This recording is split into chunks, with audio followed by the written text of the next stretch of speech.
Baiklah, Assalamualaikum warahmatullahi wabarakatuh. Perkenalkan, nama saya Rahmat Nur Hidayat, dan di sini saya akan mempresentasikan bab 3, yaitu prinsip-prinsip perkembangan motorik.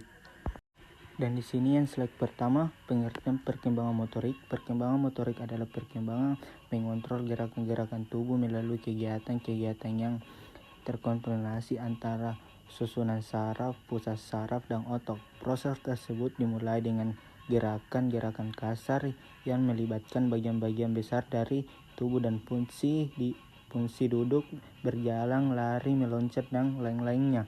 Kemudian dilanjutkan dengan koordinasi yang melibatkan kelompok otak halus dan fungsinya meraih, memegang, melempar, menulis, menggambar, mewarnai, dan lain-lainnya. Dan materi selanjutnya itu prinsip gerak motorik halus pada bayi, terdiri dari 5 bagian. Yang pertama, perkembangan melibatkan pertumbuhan.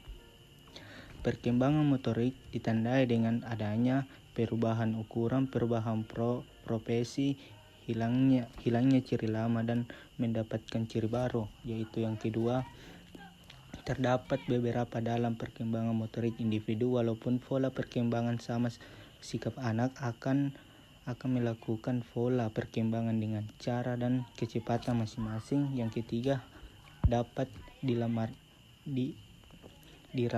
diramalkan karakteristik dalam perkembangan anak juga dapat diramalkan. Hal ini berlaku baik untuk perkembangan fisik maupun mental. Semua anak mengikuti pola perkembangan yang sama dari satu tahap ke tahap lainnya. Yang keempat, proses kematangan belajar. Proses kematangan yaitu warisan gerak individu, sedangkan proses belajar yaitu perkembangan yang berasal dari latihan dan usaha setiap individu. Dan yang kelima, setiap tahap memiliki bayangan yang potensial. Beberapa hal yang menyebabkan antara lain dari lingkungan, bahkan dari anak itu sendiri. Bahayanya ini dapat mengakibatkan terganggunya penyesuaian fisik, psikologis, dan sosial anak. Dan materi selanjutnya itu prinsip gerak motor kasar bayi. Kemampuan motorik kasar bayi adalah meningkatkan kepala ke kedua sisi saat telanjang, mengangkat kepala, menoleh kepala ke kanan atau ke kiri saat sedang tengkurap, berguling dari ke telungkup, merangkap hingga menendang kedua kaki. Dan materi selanjutnya itu prinsip perkembangan motorik pada usia telondor, terdiri dari 7 bagian, yaitu yang pertama, kegiatan pengobatan anak usia dini harus sensati pada kebutuhan anak. Anak usia dini adalah masa yang sedang membutuhkan simulasi secara tepat untuk mencapai optimas seluruh aspek pengembangan baik fisik maupun fisik.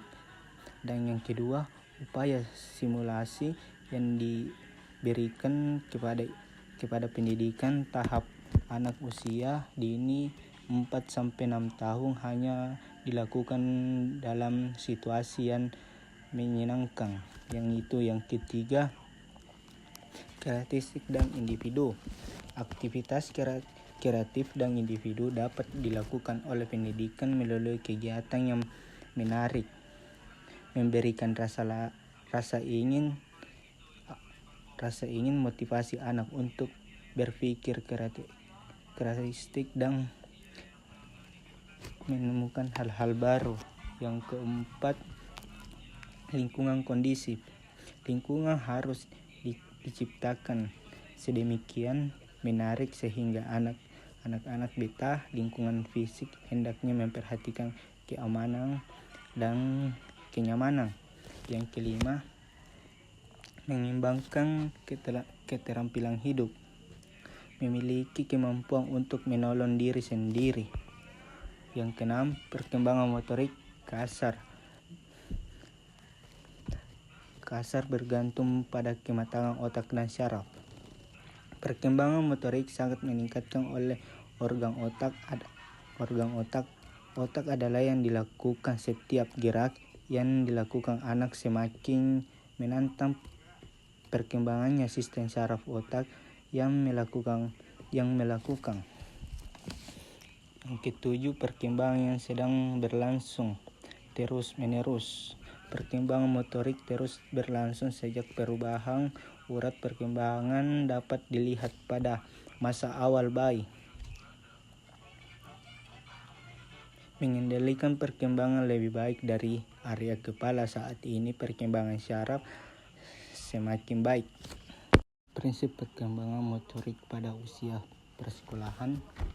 Pengenalan bagi anak kecil terhadap konsep tersebut tentu masih pada taraf yang paling sederhana dan belum bisa menjelaskan. Pengalamannya akan semakin kompleks.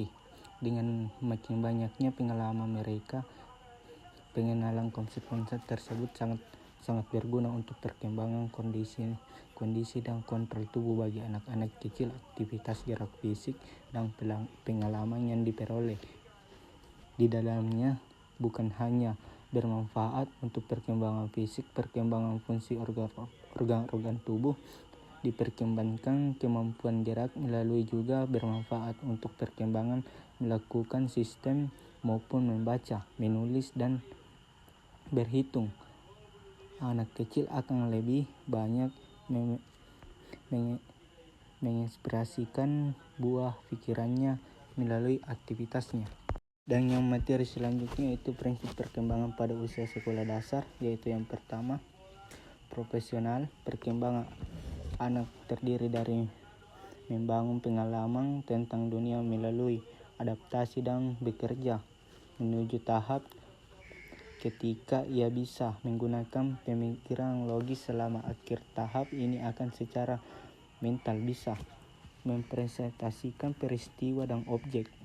Yang kedua, operasional korteks. Menggunakan pemikiran atau pemikiran logis, tapi hanya bisa menerapkan logika pada objek fisik. Anak melalui menunjukkan kemampuan komprehensi jumlah, luas, volume, orientasi. Meskipun anak bisa memecahkan masalah dengan cara logis, mereka belum bisa berpikir secara abstrak atau hipotesis. Baiklah, dan di sini kesimpulannya dalam saran untuk perkembangan motorik yang sehat. Penerapan gerak anak dapat dilakukan dengan oleh gerak tubuh dari perkembangan motorik kasar. Oleh karena itu dapat disimpulkan bahwa kegiatan gerak dan lagu yang dipraktekkan secara berulang-ulang dapat mengembangkan kemampuan motorik kasar. Sekian dan terima kasih. Wassalamualaikum warahmatullahi wabarakatuh.